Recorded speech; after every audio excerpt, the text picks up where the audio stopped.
Tekken 8 is out, so naturally a lot of new people want to play the game, which is fantastic but also scary for some of them. It's a massive game with dozens of characters, thousands of moves, and many mechanics that have been getting stacked on top of each other since the 90s. It's easy to get lost in all of this complexity or to be intimidated by just how much there is to learn, but the point of this video is to show you that things are not as hard as they seem, and that despite its infinite depth, Tekken is much easier to get into than you might think. Now, I don't want to waste your time, so I'll try to get over all the major points and things you need to learn without dragging it down with too many specifics, niche examples, or exceptions. So let's get right into it, and if you have some questions by the time it's over, leave them in the comments. We and other Tekken players who might watch this video are always happy to help someone to get into the game we love.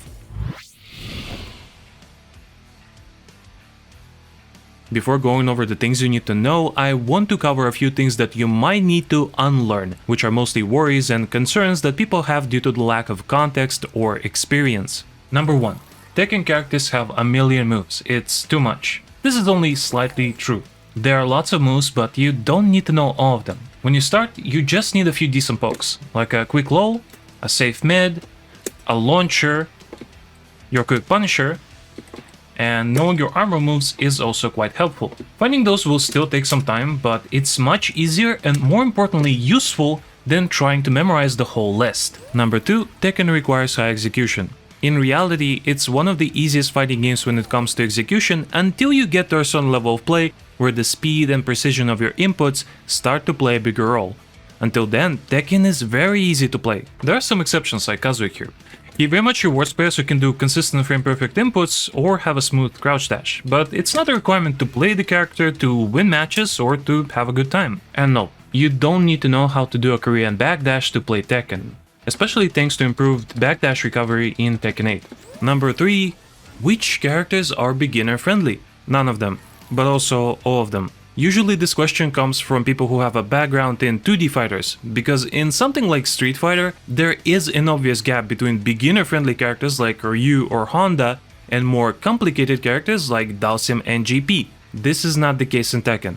Most characters have a fairly similar skill floor, but the skill ceiling and the path to it can vary quite a bit.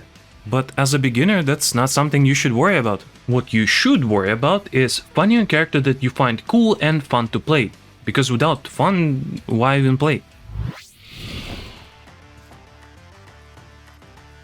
Now that we got that sorted, let's quickly go over various things that should make your Tekken experience a lot smoother. Number 1. Start with single player. If you're new to fighting games, or Tekken specifically, the first step is to build up your muscle memory. It will help you associate notations with buttons and be more comfortable controlling your character. Arcade Quest is the best for this since it has some other tips along the way, but any other single player mode still works fine. Number 2, don't play it like 2D games. If you are coming to Tekken from Street Fighter, Guilty Gear, MK or other 2D titles, you will have to adapt to a very different system. For example, crouch blocking is the way to go in most 2D fighters. They are balanced in a way where to open someone up, you'll either have to get close and throw them, or do an overhead attack, which are balanced to be reactable. It's the other way around in Tekken.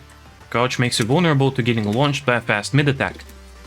It's much better to take small damage from a fast slow and stay on the lookout for slower lows that you can block and launch on reaction. You also don't have to hold back to block, since standing still also counts as blocking. You shouldn't rely on this block, as seen here, but it still allows you to stay safe without giving up space. Number 3. Watch your replays. It can't be understated how useful this is. When you're playing the game, much of your attention goes into your decision making and observing the opponent, but to find mistakes, you need to observe yourself. Watching a replay will allow you to spot mistakes more easily, and when you do find them, Tekken 8 allows you to take control of the replay and immediately find an answer for your future matches. Number 4. Don't expect real Tekken. What I mean by that is that many people get into the game after watching high-level gameplay between absolute masters like Arslan or Ni. They see incredible movement, strategy, and then expect to see the same in their own matches. However, at the lower levels, the game is nothing like that. You will see people spam moves, run in your face, mash, and do things that might not seem like the correct way to play. But at that level, it is. So, you will have to learn to play around it, which means finding and punishing unsafe moves, stopping mashers with armor moves, and constantly pressuring people if they don't have a good defense. Number 5. Balance learning with playing. The best way to cement what you've learned is to go out there and fight against other players. Being able to implement what you've practiced into the actual match is an important skill, and you will find other things to improve in the process. Number 6. Take things one step at a time. This one is fairly self-explanatory. Tekken is a massive game. Even if you pick it up today and play every single day, 2 years later, you will still find new things to learn. So don't worry about not improving fast enough or not knowing everything. This goes for your matches too. If you learn something new or manage to improve in any way, then even losing a set can count as a little victory. We are keeping this one short, so that will be all for now, but please do tell us in the comments if there are parts of the game that you find especially confusing or difficult. We might suggest some tips or even make a follow-up video. Thank you for watching, leave a like if you found this helpful, and we'll see you next time.